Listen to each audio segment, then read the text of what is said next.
Hello, it's Phillip Taylor speaking from Richmond Green Chambers in London.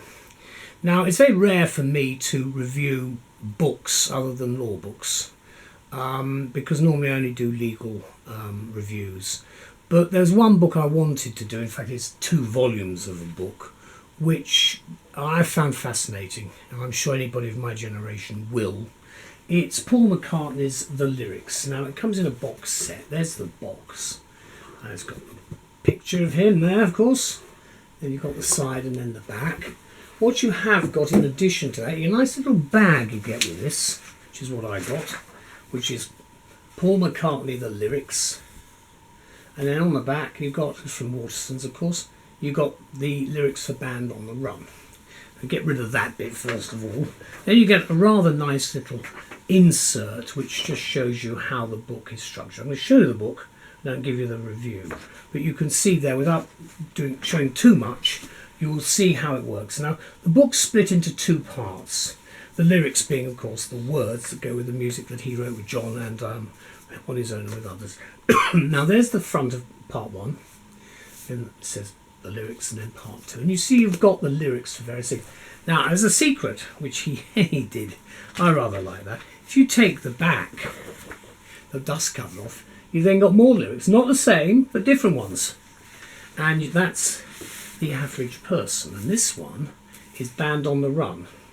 This is for the first volume. And on the dust cover, you've got blurb about the book itself and quotes. And then you've got some information about both Paul McCartney, of course, whom we all know, and Paul Muldoon, who is to be congratulated. More of him later. He's been congratulated because he clearly did a lot of work in this area of work himself, because this is a book about poetry to me.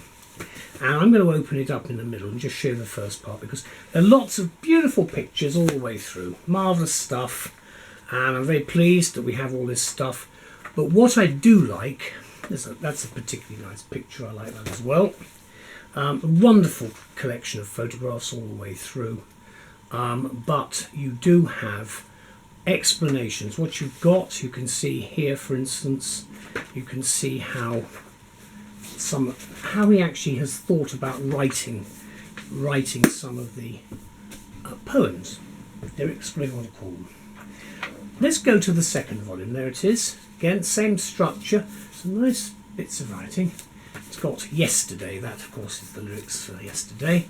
And then you've got the details on the back. And again, you've got some nice pictures of him as a lad in Liverpool. You've got usual blurb on the front. And then you've got some other handwritten lyrics there. And then Penny Lane, which I really did like. And I love the crossings out as well, because we all do that when we've written things like poems and music of various sorts. Now, if I put those back, you can see they're heavy, by the way. Both of these books are extremely heavy. They run to nearly 700, 800 odd pages each. It's a particularly nice picture of Paul and his daughter. And again, you can see with the book, you've got a whole range of interesting things. You've got a number of, you've got all sorts of drawings. So it's really his archive. And then we've got all sorts of, for instance, classics with a little help from my friends. Now, again, he does list where the song, the lyrics, he talks about the lyrics, he talks about where it's recorded. So he's talking about his musicianship as well as the words. And he then explains, and more of this in a second, because he explains about the poems, and that's what I want to talk about. This book is not about Paul McCartney as a musician, because I'm not a musician, but it is about him as a poet, in my opinion.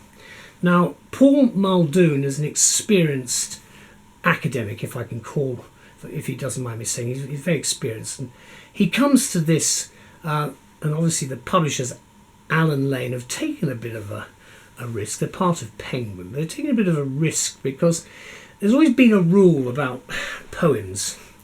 You normally write a poem and that's it. I've written collections of poems, I've had them published, and I don't explain what the poem is about because it's meant to stand on its own. However, let me talk a little more about that, which is why this is such an important book for the 21st century. I've given the title of the review, Brilliant Modern Free Poetry for the 21st Century from Our Greatest Creative Musician and Lyricist. It's in 2 volumes with photos too. And I'm very grateful because what Paul has done is he's brought together his archive and he's opened it up. He's opened himself up. Not in the way you would have with an autobiography, but he's opened himself up to us because he loves us as his public, if you like. I think it's very difficult when you're in the public eye the way he's been for most of his life. He has to know how to handle something which I, fortunately, never had to and never will have to do. But I think he's managed very well with the trials and tribulations of very up and down parts of his life. Now, the 2-volume work from McCartney is a dream come true for generations who first met the Beatles all those years ago, and those, of course, who are new to both their lyrics and their music. And I say this is not about the music, it's about the lyrics, because they're Paul's memories here, and the reasons which are seen about how he wrote and why the lyrics are there. And he's broken the main poetic rule that poems should stand by themselves, I'm told, and he breaks a lot of other conventional rules as well here. And I'm glad, because when I did literature, I read law as a degree level, but I did an A-level in literature, and I had to do a lot of poetry, and I loved it. But the difficulty I did have is often said, I'd love to ask the poet, what did you have in mind there? Were you getting that? Because next to the lyrics, Paul gives you an explanation. And I think that's great. A lot of people won't like it, but I do. Because poems and lyrics do not and should not merely stand on their own. That's in my opinion. Because we want explanations which sometimes go to the very heart of the issue with the words, offering up the real influences behind the muse that you get when you want to write something down. And you see how he's written it, crossings out and all the other things. So we welcome this timely collection, which explains so much. We've all got our favourite lyrics, of course, spread over the decades, and I'm not highlighting any favourites here, because they do very much go with the music, the themes, the melodies and everything else, and the beautiful singing voices that the guys had. Now, one thing about McCartney is he's always been an original, in my opinion, and he remains groundbreaking without any fuss here, and that's why I think there's been quite a bit of hype with this book. But it's great, no doubt about it. And to us, the words in the songs, as they were then written, still stay as fresh as they were when we first heard them, all those years ago, with their stories, their images, their themes. It's now all linked. And I'm talking of going back to this, as I remember them, when they first broke on the scene in the early 60s, when I was a lad. So, of course, it's a long time ago, and only very occasionally does a leading creative person continue to set trends over the years. Paul does that. He's a special writer, in my view, a one-off, who mixes the popular with the emotional in his Liverpudlian down-to-earth way. And I don't think he'd take offence. I've got Liverpudlian relatives, so I know. But sometimes they'd see the humour of this, because he is down-to-earth and he relates across the classes and the generations. Very few people can ever do that. So do read the foreword first, because I had a good look at that. I haven't been able to go through the whole of the 2-volume set. But do look at the foreword, because it gives you insights before you seek out your favourite sets of lyrics, because that's what I did. Some lyrics I wasn't going to really look at, but I was looking at particular songs to see what they looked like. Because remember, when the Beatles produced some of their albums, you actually got the words on the album covers, and that was really that was quite groundbreaking at its time, because I rather liked that as well, because I could then understand a little bit of what they were doing. The songs are listed alphabetically. You see A to K and then L to Z, and as much with Beatle and Wings memorabilia throughout, it's a history lesson to us and to newer fans, because there's always something there that we didn't know, and the press have picked up a couple of things which they would do that anyway, wouldn't they? But that's the way it is.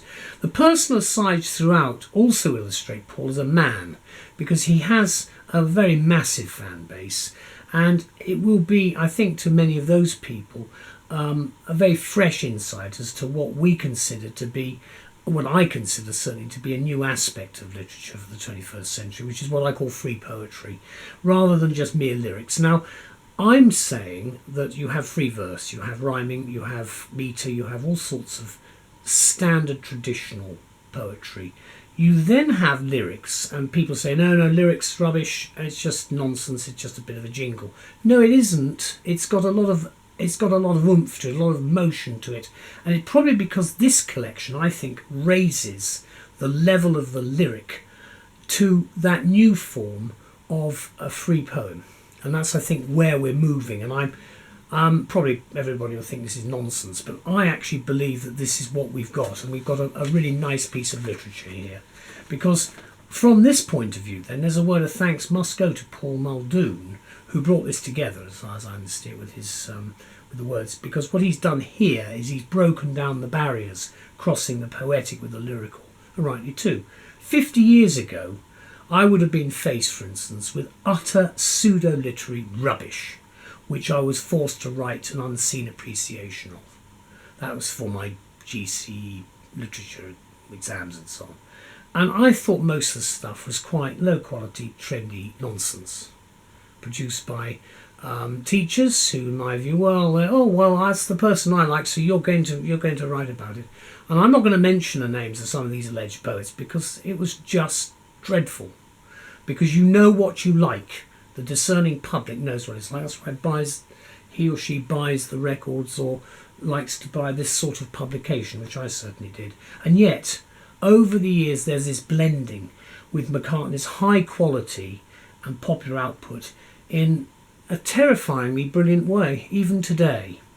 Now, one can compare the exaggeration of imagery and the over-complex wordsmiths of some modern books of bad poets. I've got quite a few in mind, but no names mentioned, with the simplicity we have here for the first time with these two volumes of the songs that we all know and love. And as I say, if I was going to write a book of bad poets, I would be, if it's anything like the book of bad judges I wrote about, I got a huge response from people because a lot of people don't like judges. A lot of people like poets, though. And Paul reflects here as a lyricist, primarily. That's what he's putting himself forward. Forget the beautiful musicianhood, great music that he wrote. He reflects everyday events and the sheer ordinariness of some of his lyrics. Often with John, and I haven't really mentioned John, but John's a tremendous influence throughout, and he's there for me throughout, and it should be said that he's there. Obviously, it's sometimes what we're coming up with here with the beauty of the lyrics is the hiding of the direct relatability between the writer and the reader, because he and obviously other musicians and writers become very famous, become controversial and so forth, but they are the trendsetters. I mean, I'm again not going to mention any other names because this is about Paul, but I do think you can see the huge amount of agenda setting in terms of the art world and in popular music generally, and he is the genuine article. There is no fakery about this. There's no pseudo nonsense, no purple passage stuff. He does mention about some of the early stuff, and let's put it this way: we've written stuff which we'd rather put away in a drawer somewhere, and we don't really want to talk about it. But with him, it's always of a very high standard. I mean, John always had that very high standard too. So it's a big thank you to Paul for producing this. Marvellous explanations are given here, because we often wondered what it was about, and I think we got some answers. The date of publication is cited as at the 2nd of November. I don't want to give too much away, because you get the book, but just opening it up to some of the... there we go. You can see some of the way he wrote some of the lyrics. The lovely photographs as well. I'm just trying to... there's some great photographs here. From Me to You, for instance. That's quite an old one, that one, From Me to You. As you can see again, he was, again, explaining what they were trying to do with the song. And then you've got bit of the history and all these famous people. It's lovely. I've just been a watcher throughout my life, and I've been delighted to watch this development. Obviously, I was lucky. I was at the BBC for a time, and I met one or two of these people, but not Paul, of course. But I did find it very interesting, and see the entertainment circuit. And of course, I've represented people in court too, which is an entertainment in its own way. But I have to end by saying thank you, Paul. I'm very grateful to you and Paul Muldoon and our Alan Lane and Penguin for making my day. Thank you very much. Go out and get the book and look at the lyrics. They are worth having. If you haven't heard the music, just read the lyrics. Thank you. Bye-bye.